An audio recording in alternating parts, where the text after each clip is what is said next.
नमस्कार सांग माने मोर नाम पूजा। आजिर भिडियो रे आपण मानंकु स्वागत। भिडियो को शेष पर्यंत देखंतु जानिबे मु केमिति केही हेली जिए भिडियो को शेष पर्यंत देखिबो ओ चैनल को सब्सक्राइब करिबो ताकू मो फोन नंबर देबी। मो बयस 19 वर्ष। मो घर कटक। आम घरे मो बापा माँ ओ मु आमे 3 जण रहुछु। मो बापा ओ माँ 2 जण कंपनी रे चाकरी करंती। सेथिपाई आम घरे बहुत टंका। आम घरे कोनोसी जिनिसर असुविधा नाही। सेथिपाई मु पैसा देई पेला खाइबी बोली भाबुथिली। आम घरे पैसा प्रबल थिबारु सोसाइटी रे आमर बहुत इज्जत। मु कॉलेज रे पाठ पढ़ा आरंभ करुथिली। मु आगरु बाहर दुनिया विषय रे किछि जानि नथिली। जेतेबेले मु कॉलेज जिबा आरंभ कली सेतेबेले मते प्रेम ओ मोहमाया विषय रे टिके जणा पड़िला एवं एहाकु मध्य बुझी पारिली जे बापा माँ को राति रे बहुत भल पांती। मु अनेक थर बापा माँ को बेड रे लुचि लुचि देखिछि। मो बापा जणे बहुत प्रेमाळु स्वभावर लोक थिबारु से मो माँ को बहुत पेलंती। दिने तांकु रोसेई घरे खराब काम करुथिबा बेले मध्य देखिथिली। गोटिए दिन राति प्राय गोटाए हेबो मते बहुत शोष लागुथिला। मु रोसेई घर को पानी पीबा पई गली ओ पानी पी की मो रूम को आसुथिबा बेले देखिली जे बापा ओ माँ को रूम रु ओह आ ई धीरे धीरे कर एमिति शब्द आसुथिला। आउ बापा मध्य हमरुह करुछि पाटी चुप कर बोली कहुथिले। मु सुनिकी पूरा आश्चर्य चकित होई गली। किछि मिनिट परे जेतेबेले तांको रूम रु आवाज आसीबा बंद होई गला। मु तुरंत मो सोईबा घर को पळेई आसिली ओ मो बिछणा रे आसी चदर मेलेई सोई पड़िली। सेतेबेले मो मनरे खाली बापा माँ को भावना आसुथिला जेमिति बापा माँ उपरे सोईकी खेल करुथिले। मु सेतिकी बेले आउ निजकु संभाली पारु नथिली। सेतिकी बेले मु मो आंगुठी को मो जागारे पुराई भीतर बाहर करुथिली। एमिति किछि दिन गला परे आमे भुवनेश्वर बुलिबाकु जाइथिलु। सेठारे आमे गोटे रूम बुक कलु ओ सेठारे आमे राति रहिलु। आमे बापा माँ मु आमे 3 जण गोटिए रूम रे सोइथिलु। मु सोई पड़िबा परे मो बापा ओ माँ 2 जण जाक पेलापेली हेबा पई सेमाने आउ गोटे रूम को जाई पेलापेली कार्यक्रम चलिथिला। ठीक सेतिकी बेले राति गोटे बाजिथिला ओ मार आवाज मध्य टिके टिके शुभुथिला। मो निद भांगी जिबारु मु उठी पड़िली। मु मो माँ को मो पाखरे हाथ मारी देखिली जे मो माँ पाखरे नाहंती। मु ठीक जानी पारिली जे बापा ओ माँ 2 जण जाक पेलापेली हेबा पई आरपट रूम को जाइछंती। मते आउ निद लागु नथिला। मु तांको रूम को जाई तांको देखिबा पई इच्छा हेउथिला, किंतु मु जानिथिली सेमाने कोन करुथिबे। सेथिपाई मु आउ कुआडे न जाई मो रूम रे जबरदस्ती सोइबाकु चेष्टा कली। मो बापा ओ मांकर बाहाघर को प्राय 20 किंबा 25 वर्ष, किंतु आजि जाए मो मां को जेतेबेले मो बापा पेलुथिले मो मां बहुत चिल्लेई होथिले। मो बापांकर बोधे कीड़ा बड़ थिला। किछि मास एहिपरि कटिगला। तापरे मो बापा आम घर को नुआ नुआ लोकंकु आनिबाकु लागिले। बापा बेले बेले 2 जण लोकंकु आनुथिले। किछि दिन परे बापा 60 वर्षर लोकंकु मध्य आनुथिले एवं सकाळु सेमाने तांको घर को चली जाउथिले। आम घर को जेतेबेले बाहर लोक माने आसुथिले माँ मते शीघ्र राति रे खाइबाकु देई देउथिले एवं कहुथिले घरे बसी पाठ पढ़ ओ राति 9टा बाजिला परे घर भितरु जमारु बाहरियो नाही। काहीकि ना बाहरे बापांकर सांग माने मद पी की पाटी करुथिबे। राति 10टा बाजिला माने घरर लाइट सबु बंद होई जाउथिला। राति 10टा बाजिला मात्रे बापा माँ ओ सेही अजणा लोक सबु मिसिकी गोटिए रूम को जाउथिले। बापा सबुदिने एते लोक कोठु पाउछंती ताहा केवल बापांकु ही जणा। बापा एवं सेही लोक माने हॉल रे बसी मद पिउथिले। सबु किछि ठीक थिला हेले राति 10टा परे सेमाने काहीकि मो माँ सहित बेडरूम को जाउथिले। मते ताहा बहुत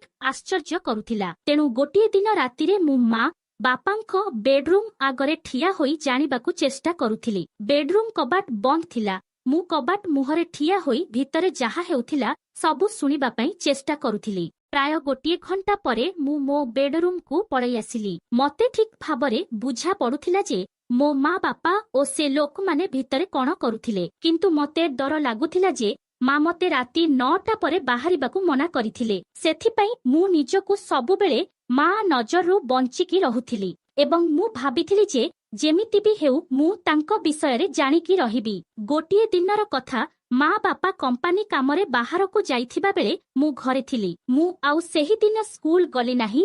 ମାର୍କେଟରୁ ଯାଇକି 2ଟା କ୍ୟାମେରା କିଣିକି ଆଣିଲି। ତାପରେ ମୁଁ ମାଙ୍କ ବେଡରୁମକୁ ଗଲି। ଗୋଟିଏ କ୍ୟାମେରା ତାଙ୍କ ଫୁଲଦାନୀ ଭିତରେ ଓ ଆଉ ଗୋଟେ ତାଙ୍କ ପଲଙ୍କର ମୁଣ୍ଡ ପାଖେ ଲଗେଇଦେଲି ଏବଂ 2ଟି କ୍ୟାମେରାକୁ ମୋ ମୋବାଇଲରେ ଯେମିତି ଦେଖାଯିବ ସେହିପରି କଲି। ଦେଖିଲି କ୍ୟାମେରା 2ଟା ଭଲରେ କାମ କରିଥିଲା। ମୁଁ ଆସନ୍ତା ରାତିକୁ ଅପେକ୍ଷା କରିଥିଲି। ସେହି ମଙ୍ଗଳବାର ରାତିରେ ମୁଁ ବେଡରୁମରେ ବସି ଟିଭି ଦେଖୁଥିଲି। ମା ମତେ ଦେଖି ରାଗିଗଲେ ଓ ଶୋଇବା ପାଇଁ କହିଲେ। ମୁଁ ସେଇଠୁ ପଳେଇ ଆସିଲି ଓ ମୋ ଶୋଇବା ଘରେ ଆସି ଅପେକ୍ଷା କରିଥିଲି। ମୁଁ ସେହିଦିନ ମାକୁ ଦେଖିଲି ଯେ ସେମାନେ ଗୋଲାପୀ ରଙ୍ଗର ଗୋଟେ ନାଇଟି ପିନ୍ଧିଥିଲେ। ଯେପରି ବାପା ସବୁଦିନ ଗୋଟେ ନୂଆ ଲୋକ ଆଣୁଥିଲେ, ସେହିପରି ଆଜି ମଧ୍ୟ ଗୋଟେ ନୂଆ ଲୋକ ସହିତ ମାଙ୍କୁ ନେଇ ତାଙ୍କ ବେଡରୁମକୁ ଗଲେ। ଘରର ସବୁ ଲାଇଟ୍ ବନ୍ଦ ହୋଇଗଲା। ମୁଁ ମଧ୍ୟ ମୋର ଲାଇଟକୁ ବନ୍ଦ କରିଦେଲି। ତାପରେ ସିଧା ମୋ ମୋବାଇଲକୁ ଅନ୍ କରି ତାଙ୍କ ଭିଡିଓକୁ ଦେଖିବା ପାଇଁ ଅପେକ୍ଷା କରିଥିଲି। ରୁମ ଭିତରେ ବାପା ଓ ସେହି ଲୋକ ମିଶିକି ମଦ ପିଇବାକୁ ଲାଗିଲେ। ମା ଆଲମାରିରେ ଲୁଗା ରଖୁଥିଲେ। ମତେ ଦେଖିକି ବହୁତ ବୋର ଲାଗିଲା। ଭାବିଲି ସେମାନେ ଏମିତି ହୋଇକି ଶୋଇ ପଡ଼ିବେ। ତାପରେ ମୁଁ ମୋର ମୋବାଇଲକୁ ଅନ୍ କରି ଶୋଇବା ପାଇଁ ଗଲି ଓ ପାଣି ଆଣି ପିଇବାକୁ ଲାଗିଲି। କିଛି ସମୟ ପରେ ଦେଖିଲି ମା ଲୁଗା ରଖି ବେଡକୁ ଶୋଇବା ପାଇଁ ଆସିଲେ। ମା ଯେତେବେଳେ ବେଡକୁ ଶୋଇବା ପାଇଁ ଆସିଲେ, ସେତେବେଳେ ସେ ଲୋକଟା ମାର ହାତ ଉପରେ ତାର ହାତକୁ ରଖିଥିଲା।